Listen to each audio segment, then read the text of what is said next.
Hello everyone, आज हम वे question पढ़ेंगे जो आरआरबी ग्रुप डी में आ रहे हैं और अभी कल की शिफ्ट में पूछा गया है। एक समीकरण बना के बताना है जिनके मूल 1/अल्फ़ा प्लस 1/बीटा हो तथा अल्फ़ा इंटू बीटा हो। ठीक है, हम सबसे पहले क्या करेंगे, x square minus 5x plus 2 की तुलना ax square plus bx plus c से करने पर, ठीक है, हमें a की वैल्यू मिलती है 1, b बराबर -5, c बराबर 2। अब मूल कैसे निकालते हैं, alpha plus beta is equal to -b/a होता है, -5/1। तो अल्फ़ा प्लस बीटा की वैल्यू मिल गई हमें 5। Alpha plus beta equals 5। वैसे ही हम अल्फ़ा इंटू बीटा निकालेंगे, इसका फॉर्मूला होता है c/a। अल्फ़ा इंटू बीटा बराबर c/a होता है। c की वैल्यू 2 है, a की वैल्यू 1 है, तो alpha into beta is equal 2। यह आ गई आपकी अल्फ़ा इंटू बीटा और अल्फ़ा प्लस बीटा। लेकिन हमें ये नहीं पूछा है, हमें पूछा है एक द्विघात समीकरण बनाना है। तो इसको कैसे करेंगे, अब देखिए, क्योंकि यहाँ पे हमें क्या निकालना है, 1/अल्फ़ा प्लस 1/बीटा निकालना है। तो इसको हम सॉल्व करेंगे पहले, beta plus alpha upon alpha into beta. तो बीटा प्लस अल्फ़ा या अल्फ़ा प्लस बीटा की वैल्यू है 5/2। ठीक है, ये आ गई आपकी वैल्यू 5/2 और अल्फ़ा इंटू बीटा की 2 दी है। हमें पूछा है इनका एक इक्वेशन बनाइए।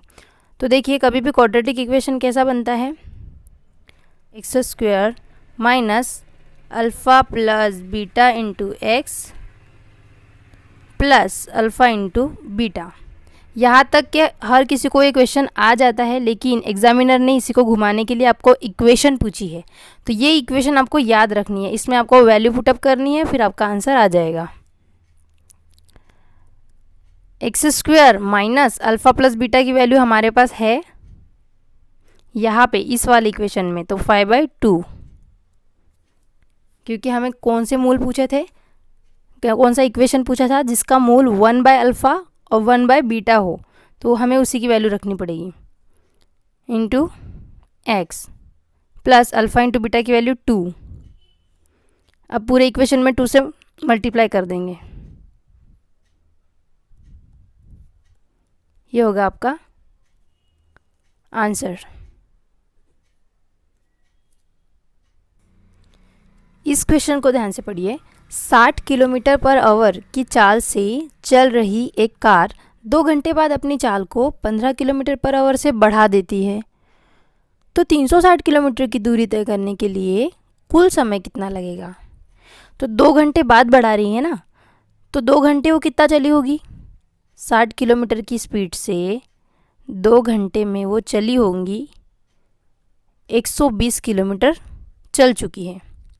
फिर उसने क्या किया, 15 किलोमीटर पर आवर स्पीड बढ़ा दी, मतलब जो 60 थी वो अभी 75 हो गई होगी। 75 से 2 का मल्टीप्लाई करेंगे, क्योंकि उसने क्या बोला है, प्रत्येक 2 घंटे बाद वो अपनी चाल को 15 किलोमीटर पर आवर से बढ़ा देती है। तो इसको भी हमने क्या किया, 2 से मल्टीप्लाई कर दिया, तो ये हो गया 150, 150 किलोमीटर। तो अभी वो चली कितना है टोटल, 7, ये 270। उसको 360 किलोमीटर दूरी तय करने में कितना समय लगा, तो कार ने 270 किलोमीटर ऑलरेडी चल चुकी है। तो हमारे पास बचा कितना, 90, क्योंकि उसने हर 2 घंटे में 15 की स्पीड से बढ़ाना है। तो ये फिर से 90 हो गया, है ना। 90 को 90 से डिवाइड करेंगे, 90 किलोमीटर 90 की स्पीड से जा रहा है, ठीक है, 90 किलोमीटर 90 की स्पीड से जा रहा है, तो 1 घंटा लगेगा। क्या समझ आया, 60 की स्पीड से चल रहा था, 2 घंटे चला तो 120 किलोमीटर चल चुका है। फिर उसने फिर 15 की स्पीड बढ़ाई, तो 60 थी तो 75 हो गई। फिर 2 घंटे चला, 150 किलोमीटर चल चुका। फिर उसने अपनी 15 की स्पीड बढ़ाई तो 90 किलोमीटर पर आवर की चाल से चल रहा था और हमारे पास बचे भी कितने किलोमीटर थे, 90। तो 90/90, 90 किलोमीटर 90 की स्पीड से चल रहा है तो उसको 1 ही घंटा लगेगा ना पहुंचने में, 1 घंटा ये। तो ये आपको टोटल टाइम अगर निकालना है, टोटल टाइम इज इक्वल ये 2 घंटे, ये 2 घंटे और ये 1 घंटा, टोटल उसको 5 घंटे लगेंगे 360 किलोमीटर की दूरी तय करने में। ठीक है, ये थोड़ा इजी सा क्वेश्चन आ गया। अभी देखिए इसको, P किसी दूरी को 60 किलोमीटर पर आवर तथा Q उसी दूरी को 100 किलोमीटर पर आवर से तय करता है, तो औसत चाल ज्ञात करनी है। ठीक है, तो औसत चाल का फॉर्मूला लगाना है और आंसर निकालना है। क्योंकि इसमें दूरी कौन सी है, सेम, P किसी दूरी को और Q उसी दूरी को पार करता है, ठीक है, तय करता है। तो इसमें औसत चाल का फॉर्मूला लगा लो। औसत speed, average speed is equal to होता है 2xy/x+y। ठीक है, तो 2 × 60 × 100, 60 और 100 हो जाएंगे 160। ठीक है, फॉर्मूला याद रखना है आपको, औसत चाल बराबर 2 गुना पहली चाल इंटू दूसरी चाल अपॉन पहली और दूसरी चाल का प्लस। ठीक है, ये हो गया 160, 0 से 0 कैंसिल, 2 8 16, 2 चौक 8, 2 3 6 और 4 से अगर आपने 100 को काटा तो 4 दूनी 8, 4 दूनी 8, 4 पंजे 20। इसका आंसर आ गया 3 × 25, 75 इसका स्पीड है। ठीक है, average speed is equal to 75 kilometre per hour. ये क्वेश्चन कल की शिफ्ट में आया था। देखिए, एक ए को 100 अंडे गिनने में 4 मिनट लगते हैं तथा बी को 100 अंडे गिनने में 5 मिनट लगते हैं, तो दोनों मिलकर 450 अंडे कितने मिनट में गिन लेंगे। तो इसमें हमें ना पहले इनकी एफिशिएंसी निकालनी है कि ये लोग एक अंडा कितने मिनट में गिन सकते हैं। तो एक अंडा निकालने के लिए हम क्या करेंगे, 100 अंडे को 4 से डिवाइड दो, तो ये आ गया 4 दूनी 8, 4 पंजे 20, 25 मिनट लगते हैं उसको एक अंडा गिनने में। और बी को कितना लगेगा, 5 दूनी 10, 20 मिनट, इसको 20 मिनट लगते हैं इसको 100 अंडे गिनने में बी को।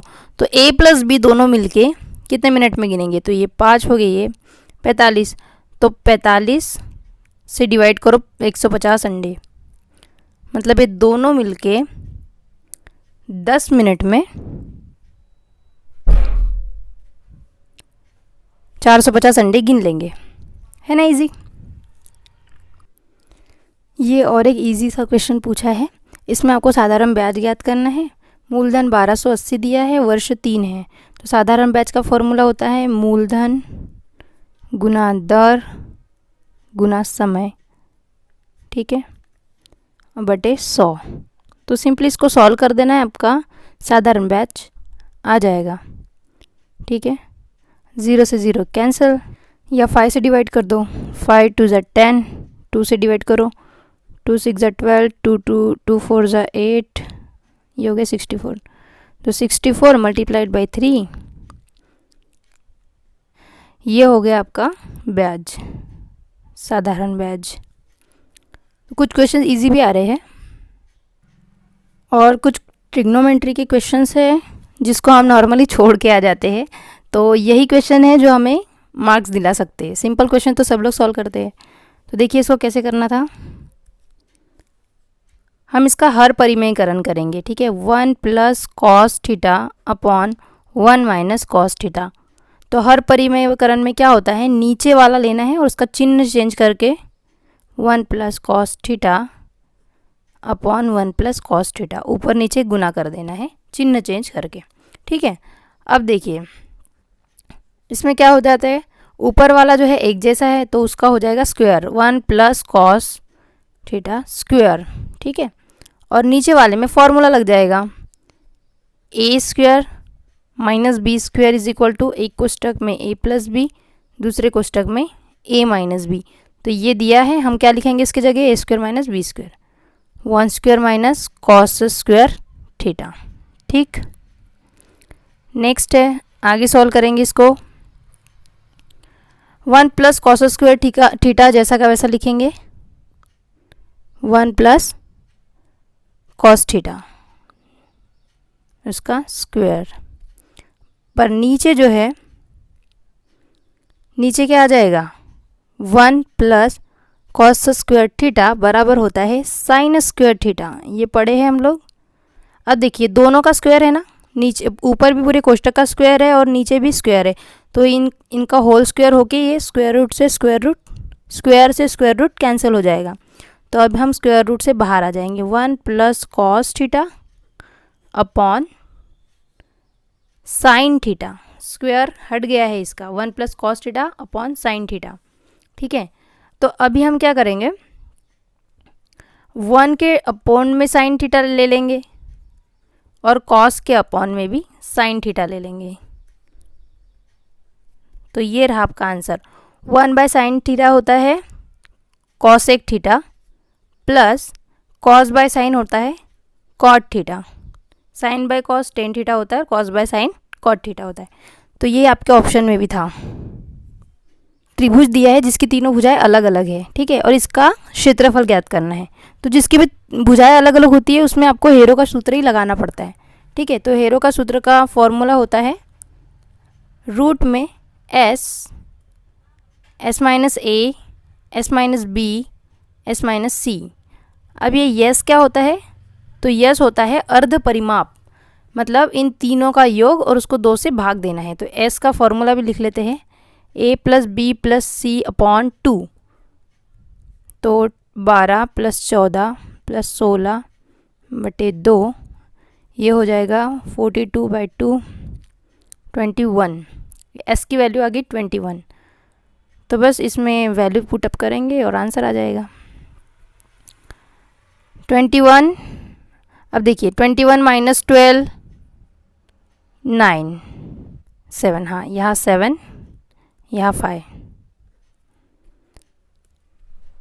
तो हम इसको और तोड़ लेंगे ताकि हम इसको रूट के बाहर निकाल सकें। तो 7 मल्टीप्लाई 3, 7 तिया 21 हो गया, 3 तिया 9, 7 एकम 7 और ये 5। ठीक है, ये 3 बाहर, ये 7 बाहर, तो 7 तिया 21 हो गए, और रूट में कौन बचा है, 5 और 3 रूट के अंदर बचे, तो 5 तिया 15। जिसकी जोड़ी बनती है वो बाहर निकलता है, जिसकी जोड़ी बनती है वो बाहर निकलता है, और जिसकी जोड़ी नहीं बनती वो अंदर ही रहता है। तो ये 3 और 7, 7 तिया 21 और ये 5 तिया 15 अंदर ही रह जाएगा। ठीक है, ये हो गया आपका त्रिभुज का क्षेत्रफल, जिसकी तीनों भुजाएं अलग अलग दी होती है, उस त्रिभुज का क्षेत्रफल है ये।